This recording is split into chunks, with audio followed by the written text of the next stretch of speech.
By the time Eliza Hart dragged the sorrel to a stop beneath Dr. Jonah Creed's porch, the boy across the saddle had gone so loose in her arms that for one sick instant he felt already borrowed from the living. She did not tie the reins. She did not call for help.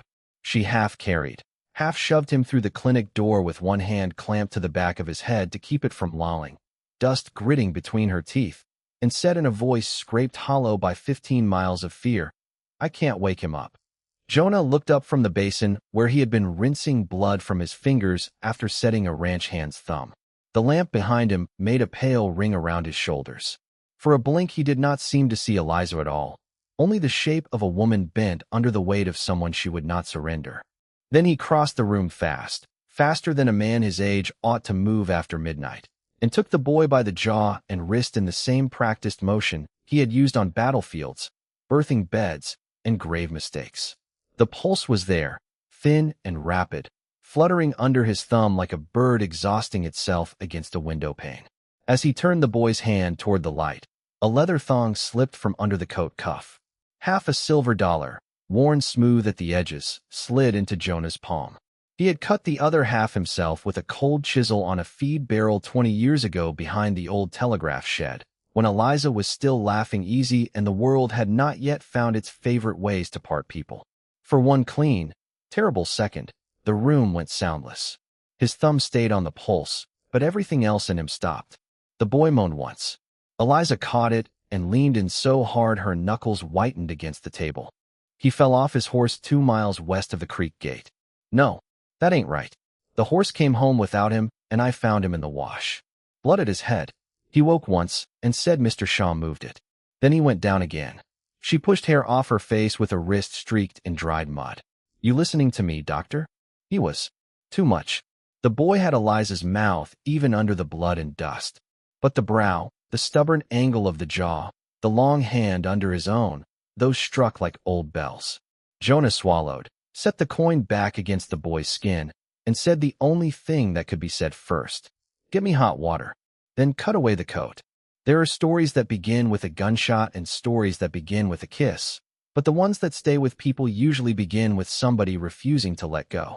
Before we go any farther into red cotton tonight, tell me where you are listening from, because this is the kind of tale that seems to travel better when it knows which kitchen light or porch rail or bedside lamp it has found. Eliza fed wood into the stove until the iron popped. Her hands did not shake while they were busy. They only trembled once, when she turned back and saw Jonah lifting Ben's eyelid to the light with the same care he once used to lift a splinter from her palm. She had not stood this close to him in 17 years. Not since the spring he wrote no answer to the letter in which she told him she was carrying his child and would wait exactly 1 week more before she accepted that silence for what it was. Jonah cut the shirt from Ben's shoulders. There was a swelling under the hair above the right ear and dried blood stiff in the scalp. No broken neck. Thank God for that, though he had stopped using the Lord's name in a hopeful way a long time ago. How long since the fall? Near 2 hours from when I found him. Maybe more from when it happened. Any sickness before? No. Did he vomit? Once. Jonah nodded. Bad sign. He pressed along the skull and felt the heat coming off the boy like banked coals. "I need him on the bed and back. Help me lift." They moved together without brushing more than they must, and yet the air between them felt crowded with everything they had not said across nearly 2 decades. Ben was taller than his mother now, all length and bone and growing strength. When they laid him on the narrow bed, his head rolled toward Jonah, and the lamp caught a pale scar near the temple. A childhood fall, maybe. A fence rail, a colt's hoof, any number of common mercies. Jonah tucked the blanket higher and saw that Eliza had stitched the torn sleeve at the elbow with tight, even saddle thread, stronger than the cloth itself. "Will he live?" she asked. Jonah had learned that fear hated delay more than bad news. If the swelling eases, yes. If it rises, he'll start seizing. If that happens, I may have to open the skull to relieve the pressure. For the first time since riding in, she looked smaller. Not weak, just forced inward, like leather drawn too long over a hard frame. And if you do that, he may die anyway. From outside came the thin, late clatter of a wagon on the street and the dry hiss of wind pushing dust against the clinic boards. Red cotton never truly slept. It only changed the kind of trouble it housed. Eliza stood with both hands flat on the bed frame and stared at Ben's face as if she could will him toward the easier road. He saw something by the west boundary, something Mr. Shaw didn't want seen. Jonah met her eyes then. Garrick Shaw. She gave one short nod. He'd been asking again about the creek strip. Said the railroad men favored that grade and water access. Said a widow couldn't hold acreage nobody could defend. Jonah almost said, "You have defended harder things than land." Instead, he reached for the bowl and cloth. Then if Shaw's tied to this, we keep the boy alive first. The rest waits. He bathed blood from Ben's scalp while Eliza held the lamp closer. When the cloth passed behind the ear, Ben flinched and tried to turn away. The body still fighting. Good. Jonah wrapped his fingers around that sliver of hope and did not let go. But his mind kept circling the coin. $50. Eliza's half. Tied around the wrist of a 17-year-old boy she called Ben Hart. There were only 2 roads from that fact, and both ran through old ruin. Ben woke once before dawn, only a little. His lashes shook. His lips parted. Eliza bent, so close her breath stirred his hair. "The stake," he whispered. "Near the willow cut." He moved it. In the dark. Then his eyes rolled back, and his body arched with a pain too big for speech. Jonah caught his shoulders. "Hold him. Now." By sunrise, the clinic had gained the particular stillness that gathers around news before it is spoken aloud. Old Mrs. Vickers from the bakery brought broth nobody touched. The blacksmith's girl carried fresh linens with ears wide for gossip. 2 ranch boys paused outside the porch, hats in hand, and stared toward the window as though peering at the glass might reveal whether red cotton still belonged to the rules it had trusted yesterday. Ben had not seized again, but the pulse stayed wrong. Too fast. Too thin. Eliza had not sat once. Jonah finally took the kettle from her before she scorched the last cup dry. "You need food." She shook her head. "You need steady hands if he worsens." That landed. She took the bread without thanks, tore it once, and ate because somebody had to stay useful in the room, and she had chosen that job before dawn. Jonah watched the motion of her jaw, the stubborn economy of it. She had always met grief like weather. Head down, gates checked, work first. When Mrs. Vickers had gone and the street quieted again, Jonah closed the hall door. "I need to ask you something, and I need the truth." That earned him a flat look. "You can ask." He drew the half-coin from his vest pocket. He had taken it while changing the bandage on Ben's wrist and hated himself a little for the theft, though he would have hated ignorance more. Why was this on him? The room changed. Not loudly, just all at once. Eliza looked at the coin, then at Jonah, and something old and guarded tightened across her face. "You know why. I need to hear you say it." For a few beats, there was only the creak of the clinic as the heat rose into the roof. Then she said, "Because when he was born, I had one thing of yours and one thing of mine and not enough of anything else. Asa found the coin in my sewing box after we were married. He asked once. I told him enough. He said a child ought to have something that belonged to the truth, even if the world didn't. So I tied it to Ben when he turned 5 and started riding out of my sight." Jonah lowered himself into the chair by the wall as if his legs had made a private decision without consulting him. "You told Asa?" "I told him Ben wasn't his by blood before I let him marry me." There was no apology in her tone, only fact. He said blood mattered less than who stayed. Then he stayed. Jonah took that the way a man takes a fist he knows he earned. "I wrote to you." A bitter little sound escaped her. "So did I. I never saw any letter from you. And I never saw any answer from you." They held each other's gaze across the narrow room and at last recognized the same shape of injury from opposite sides. Not betrayal, then. Something meaner. Something arranged. A carriage drew up outside. Too fine for a patient, too polished for grief. Eliza turned before the knock came. "That'll be him." Garrick Shaw entered with his hat still on, bringing with him the smell of bay rum, broadcloth, and the sort of money that did not apologize for taking up space. He was a handsome man if a person liked their handsome lacquered over with self-regard. His mustache was clipped within an inch of vanity. His boots showed no dust, which in red cotton usually meant a man had found others to carry it for him. "Mrs. Hart," he said smoothly, as though calling at a social hour. "Doctor, I heard the boy had an accident. Distressing." Eliza did not invite him farther in. "Say what you came to say." Shaw folded gloves into one hand. "Only this. The note on your south pasture comes due Monday. Ordinarily, I'd allow more room for hardship, but circumstances with the railroad have become pressing. If Ben's injured as badly as folks claim, he'll need better facilities than Jonah can offer here. I can have a private rail car attached to the noon freight for Cheyenne. Surgeon. Medicines. Cost absorbed into a transfer of acreage. The creek strip only. Jonah felt Eliza go still beside him. It was the stillness before a mare kicked. Shaw saw it too and smiled a shade wider, believing that fear and leverage were cousins because in his experience they usually were. Moving him today will kill him, Jonah said. Shaw spread one hand. I respect your local devotion, doctor, but sentiment is not medicine. Nor is theft business, Eliza said. His smile did not quite break, but it strained. Careful. She took one step closer. My boy leaves here in a box if I trust you. He stays. The glance Shaw sent Jonah then was brief and cold. It said what his words did not. Your clinic note comes due as well. Your supply account. Your standing. He had fingers in half the town's pockets and knew the shape of every coin. As you wish, he said. But by Monday, I expect signatures or surrender. He left as unhurried as he had entered.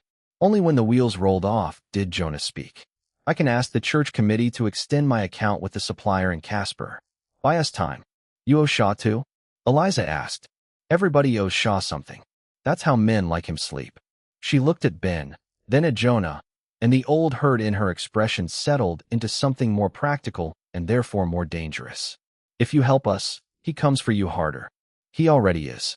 Ben stirred. Jonah and Eliza moved at once, each reaching from a different side. Their hands met above the blanket, then separated before the touch could become anything that needed naming.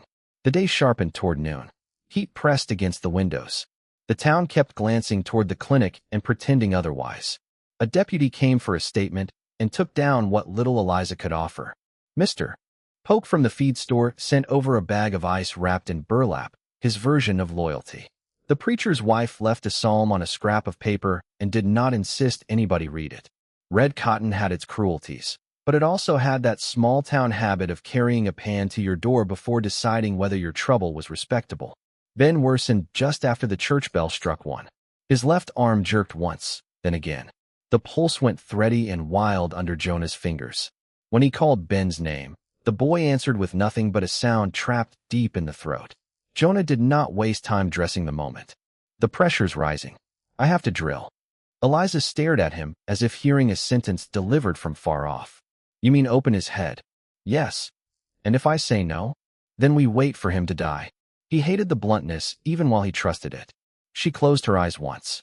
When she opened them, they were dry. Tell me what to do. Boil every metal instrument in that pan. Then hold the lamp where I say. After that, if I tell you to leave, you leave. I'm not leaving. You may have to. No. There was an old impulse in him to argue until she bent. He had lost too much to that impulse already. So he gave a short nod and turned to his tray. As she set the instruments into the boil, he saw that her hands had steadied again. She caught him looking. A good stitch doesn't brag. It just holds. He almost smiled then, and the ache of it surprised him. There she was, the same woman who used to repair harness for half the valley before she was old enough to vote on anything men cared about. The same one who trusted strength that worked quietly and mistrusted all performance. He had loved her for that before he knew enough to call it love. Perhaps he had loved her because of it. And maybe this is where I ought to ask you something, because by now you know the shape of the room and the shape of the people in it.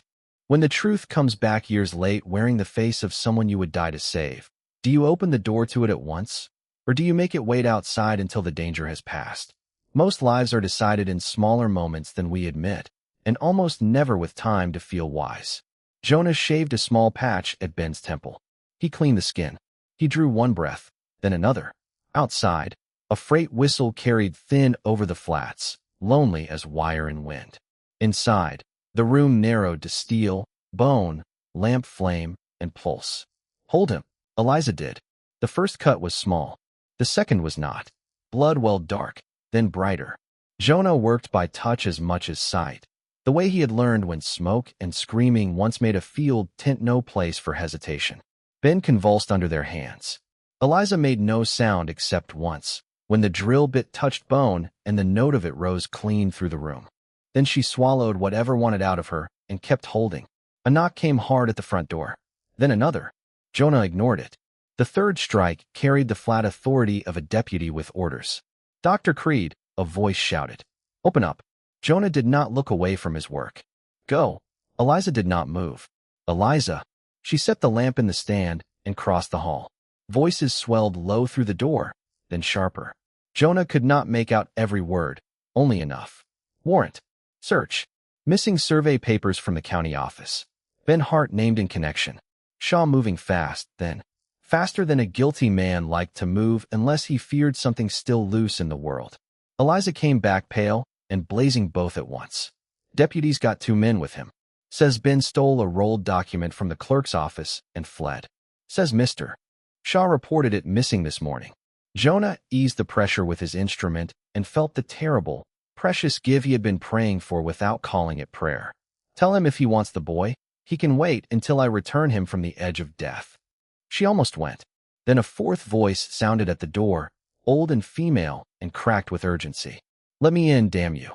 I carried this long enough." A minute later, Mrs. Mabel Pike stood in the hall clutching a tin dispatch box to her chest with both hands.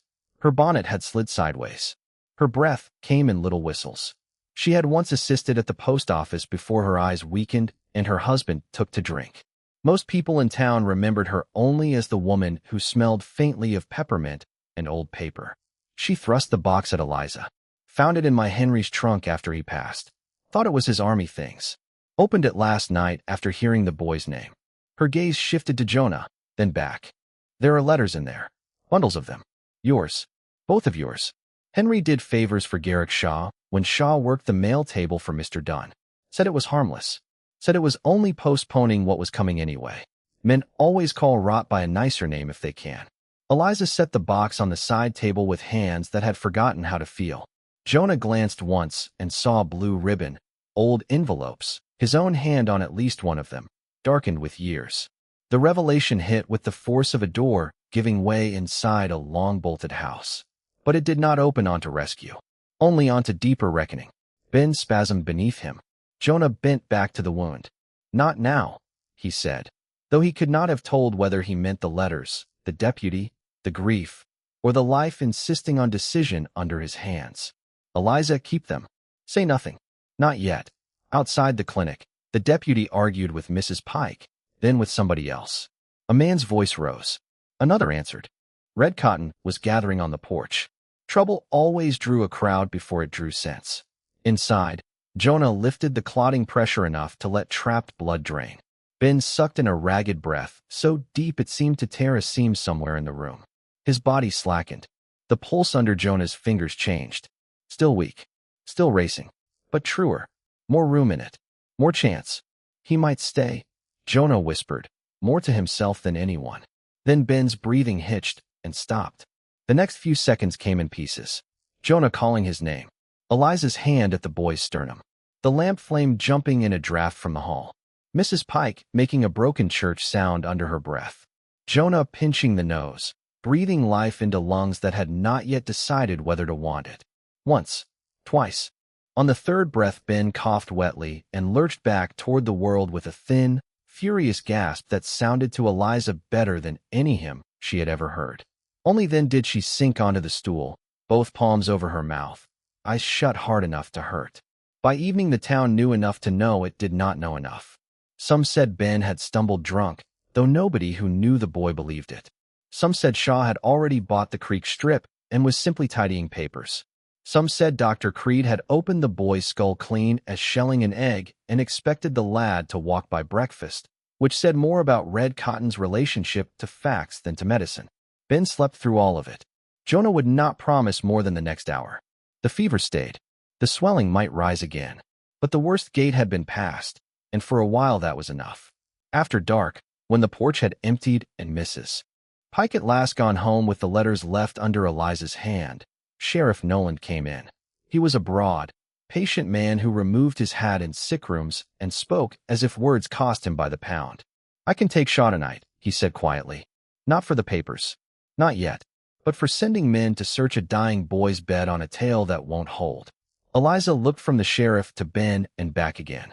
She had every right in the room to say yes.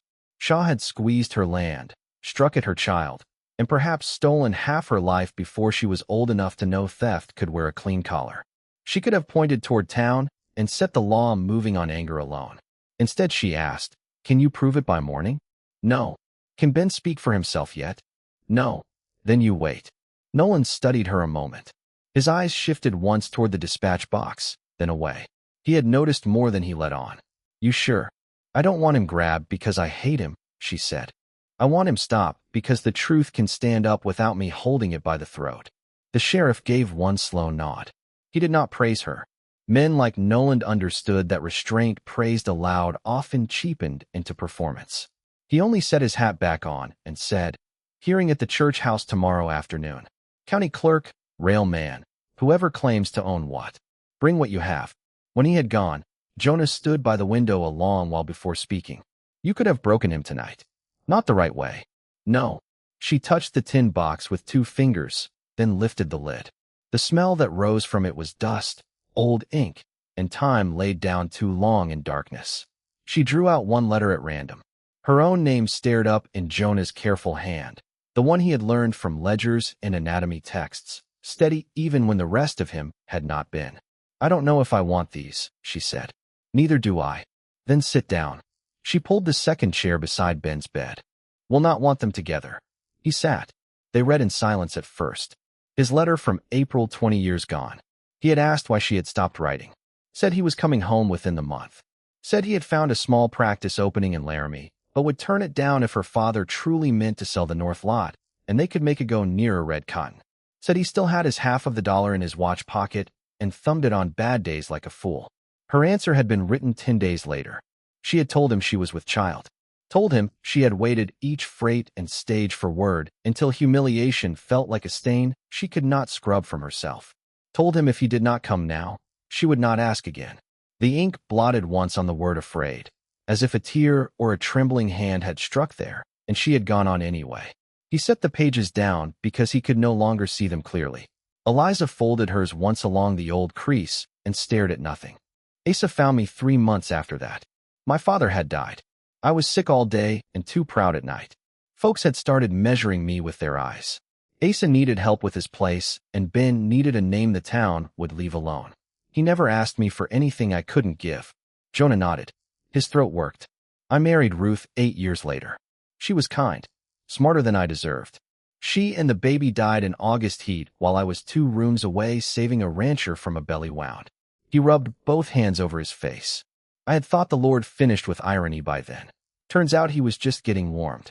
Eliza looked at him then, not softly and not hard, but with the plain honesty of a woman too tired for theater. "I was sorry to hear of her. I was sorry to hear of Asa."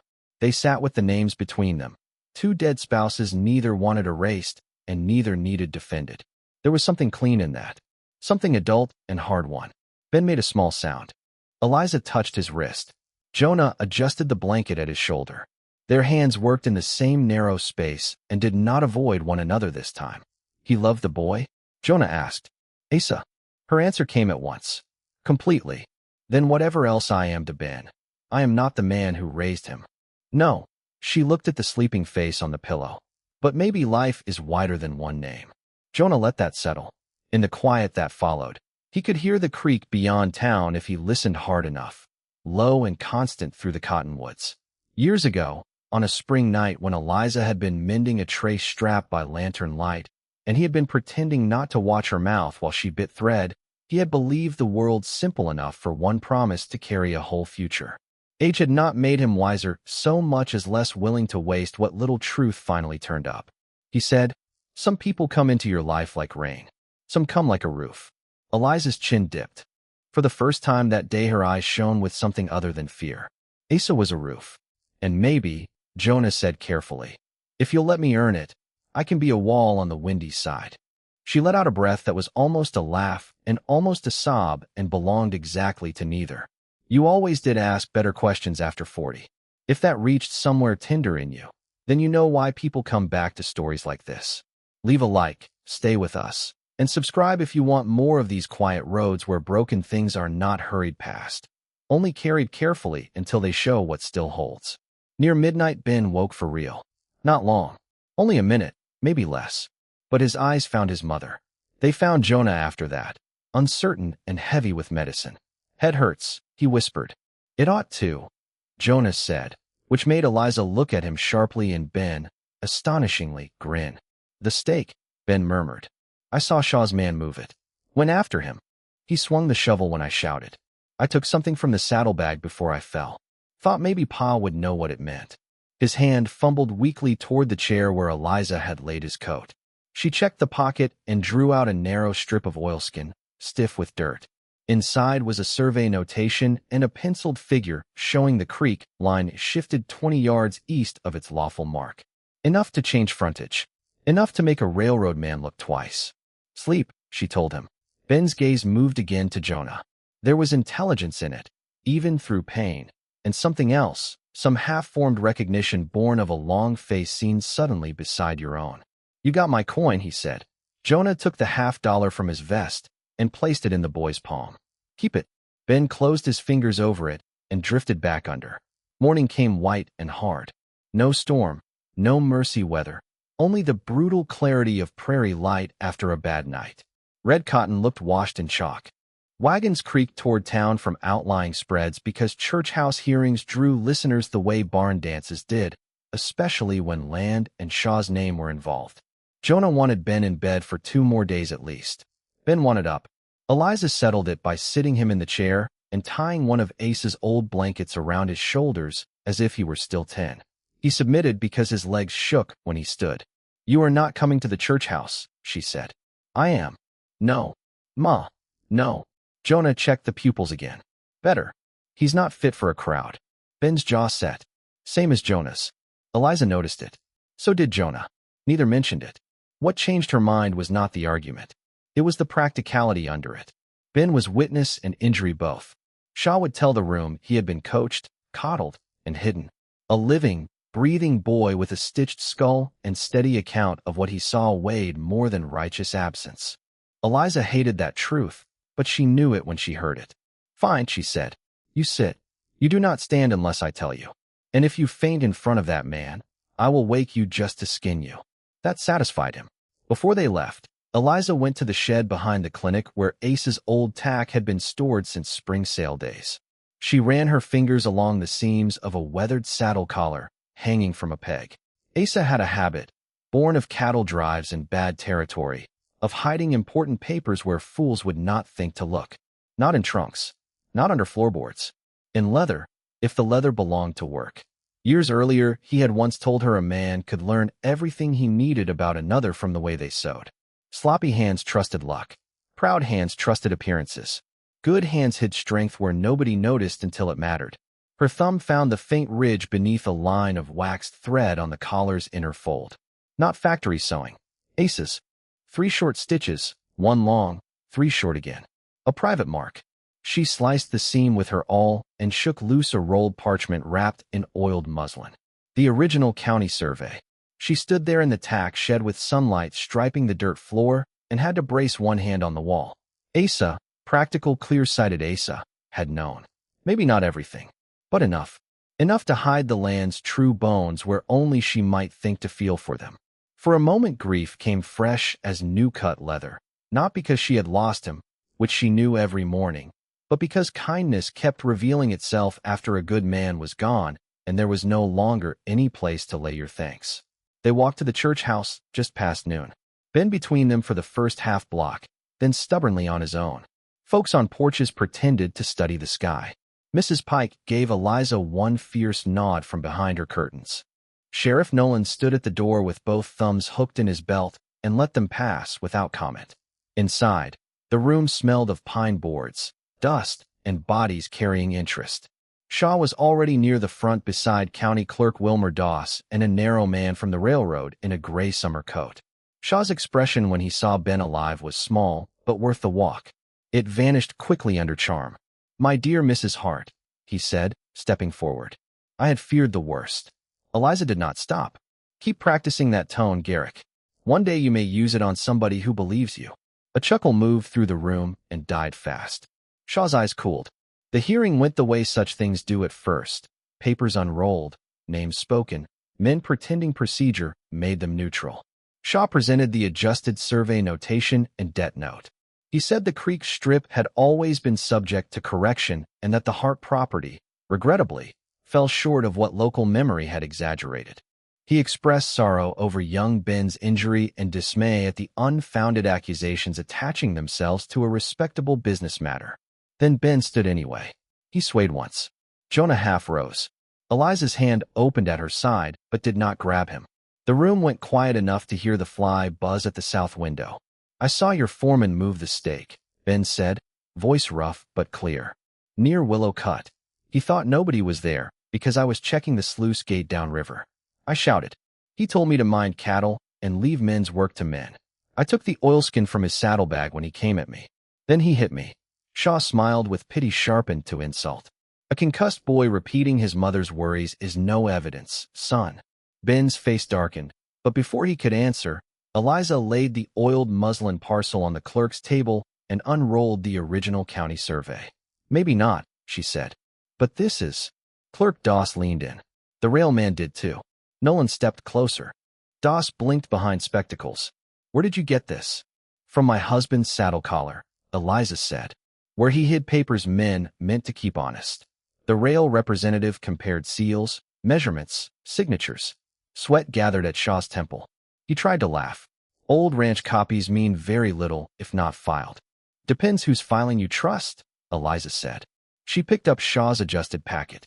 "You had this re-sewn after removing the original insertion page." She held it up so the room could see the binding holes along the fold. "This stitch is fresh and left-handed. County office binds with machine tape now. Before that, Mr. Doss used linen thread.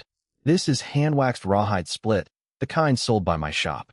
Last month your foreman brought me a broken ledger strap, and I sent him home with a coil because he said he was mending tack. These fibers are the same cut." A murmur rippled out then, stronger than before, because people understood a widow's trade better than survey law. They knew Eliza's stitching. Half the county wore it on their saddles and harness. Doss took the packet, squinted, and flushed. "She's right. This was altered." Shaw's smoothness cracked. "That proves only local tampering. By whom, I wonder? A woman desperate to avoid debt? A boy with a taste for drama?" Mrs. Pike stood up from the back bench before anyone else could. Old as she was, her voice carried like a snapped branch in cold air. "By you, you lying peacock." Every head turned. She walked forward with the dispatch box in both hands and set it down so hard dust jumped from the lid. "Letters taken from the mail. Yours and theirs. My Henry kept what he was told to keep. Thought you might need them later. There are also slips in here with your initials and payment notations. You ruined two young people because you wanted her father's land clear before the railmen started sniffing west." Shaw went red, then white. "This is nonsense dredged up by a senile woman. Then read your own hand and deny it." Mrs. Pike snapped. Nolan lifted the box, opened it, and drew out a bundle. Doss leaned over. The railman took one letter, then another. The room filled with that peculiar quiet in which public opinion changes shape. It is not dramatic. It does not roar. It simply withdraws its shelter from one man and gives it, piece by piece, to another truth. Jonah watched Shaw understand, maybe for the first time in his well-fed life, what it felt like when the ground under a person had been quietly moved. The railroad man straightened. "Mr. Shaw, until title is reviewed by county authority and state survey, all negotiation on the creek strip is suspended. Permanently, if fraud is found." Doss swallowed hard. "Fraud is found." Shaw looked around for allies and discovered only spectators. Even the men who owed him money were studying their hats. He turned to Eliza with a last flare of contempt. "You think you've won because you've made the room sentimental. You'll be carrying debt till you die."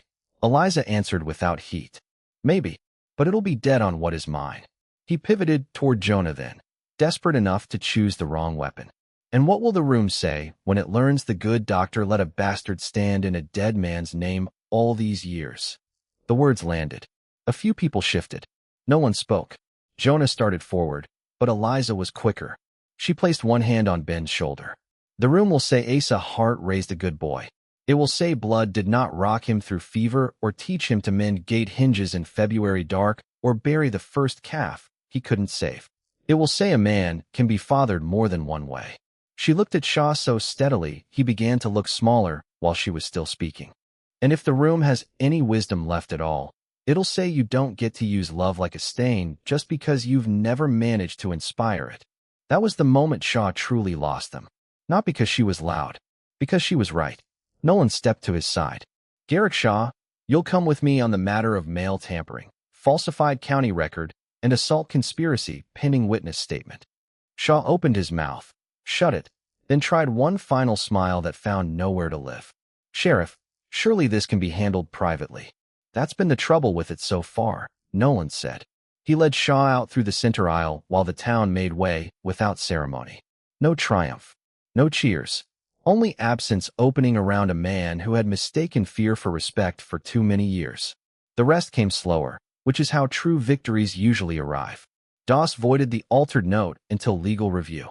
The railman tipped his hat to Eliza and said the company preferred dealing with people who understood where lines belonged. Mrs. Pike sat down hard on a bench and began to cry from the pure exhaustion of having finally done one honest thing at the end of a life that had carried too much quiet compromise. Ben lasted until the porch, then folded. Jonah caught him before his knees met plank. Eliza did not say "I told you so," because some mercies are best performed in silence. Back at the clinic, while Ben slept off the strain, Jonah found Eliza in the yard behind the wash line, standing with both hands braced on the pump handle, though she was not pumping anything. Afternoon light fell through the cottonwoods in long pale bars. The town sounds had receded to a harmless distance. "It's done," he said. "For today." He stood a careful arm's length away. "For more than today, I think." She nodded, but her face did not ease. He said it in front of everybody. "I know.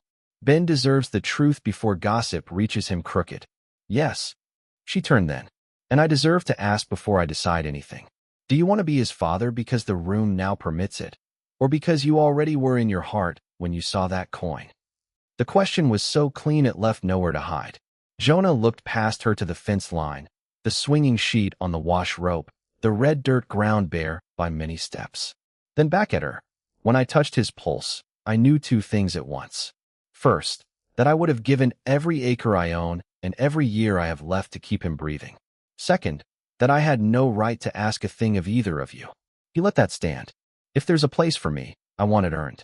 Not granted because a bad man got caught." She studied him a long while. "That's the first answer today that didn't ask something from me while pretending it didn't. Then maybe I'm learning late. Late learning still counts." They went in together. Ben woke near dusk. He took water, then broth, then the truth in pieces. Eliza told it plain. Jonah said only what was his to say. About the letters. About the coin. About the years lost to somebody else's greed and their own silence afterward. About Asa. Most of all about Asa. Ben listened with both hands around the mug. When they finished, he stared at the blanket a while. "So Pa is still Pa?" "Yes," Eliza said at once. "And you are?" He looked at Jonah, searching for a word big enough and not finding one. "A man who should have been here sooner," Jonah said. Ben considered that with the grave fairness of the young. "Well, you did cut a hole in my head and keep me breathing, so I reckon that's not nothing." Eliza made a sound halfway between scandal and relief. Jonah, despite himself, laughed. It loosened something in all three of them. Ben glanced at the half coin on the table. "Seems a poor thing to hold that many years." "It was all we had left that nobody could rewrite," Eliza said. He nodded as if that made perfect sense. Perhaps to a boy raised on drought, debt, and careful mending, it did. Then keep both halves in the same house from now on. Saves trouble. Weeks later, the state survey upheld the original line. Shaw's bank board pushed him out before formal charges could finish stripping what dignity remained. Folks said he went east. Folks always said that when a man left under a cloud, as if the sun rose cleaner in one direction than another. Mrs. Pike moved in with her niece and spent her mornings sorting church papers in a determined attempt to die useful. The railroad shifted its spur south, away from the creek and Eliza's pasture. It cost Red Cotton a warehouse. It gained the town a measure of self-respect, which was the rarer thing. Jonah began riding out to the Hart place every other day under the excuse of checking Ben's scar, then every day under the thinner excuse of checking the mare's old tendon, then finally without excuse at all. He mended a porch rail one morning and got corrected twice by Eliza before breakfast. Ben watched this with the keen, amused patience of someone recovering fast enough to enjoy other people's discomfort. One evening, while Jonah was setting a new latch on the tack shed, Ben said, "You know Ma likes you best when you're useful." Jonah kept driving nails. "I had guessed as much." "Good. Because if you start acting poetic, she'll work you to death." From the porch Eliza called, "I can hear both of you." "That was the plan," Ben said. Healing did not arrive as once seen. It came in chores resumed, in arguments too ordinary to fear, in Jonah learning where Asa kept the shovel heads and not pretending otherwise, in Eliza allowing a second cup on the table without remark. The town adjusted as towns do, first by watching, then by using the new truth in sentences without lowering its voice, then by forgetting it had ever been otherwise. Come October, when the cottonwoods along the creek went gold enough to make a liar of anyone who called the plains empty, Ben rode the west boundary for the first time since the injury. Eliza watched from the yard with one hand over her mouth, though she would have denied it if asked. Jonah stood beside her holding the repaired saddle collar with Asa's secret stitch folded into the leather still. He had insisted on rescuing the cut seam himself. Eliza had made him take it out twice before she allowed the third pass to stay. "You missed one hole," she said now, because habits of affection often dress themselves as criticism. "I left it so you'd have something to complain about when I'm gone." She looked at him sideways. "Who said you're going anywhere?" He had no answer fit for speech. So he set the collar down and touched the back of her wrist, light as if asking a skittish horse whether it meant to bolt. She turned her hand beneath his and laced her fingers there without ceremony. That winter, the clinic's evening lamp began burning later because Jonah moved half his records and one spare bed into the Hart place's front room whenever snow cut the road too badly for night travel. Nobody announced this arrangement. It simply happened enough times that by Christmas Mrs. Vickers was sending pies addressed to both houses at once. Ben claimed the extra bed as his when patients did not need it and took to learning bandage wraps whether either adult invited the ambition or not. On the first thawing evening of March, the three of them stood at the pasture gate, while Meltwater spoke softly under the ice rims and a red calf tested its legs near the creek. Ben had grown into his height in a way illness sometimes hurries. Jonah's hair had gone grayer at the temples. Eliza had not become easier, exactly, but she had become less alone inside herself, which is often the prettier change. Ben touched the half coin hanging now from the watch chain Jonah wore and said, "Funny thing about lines. Folks act like they're made by fences. Most times they're made by who keeps walking after they've been moved." Eliza looked at him with that hidden pride mothers carry like fire in a banked stove.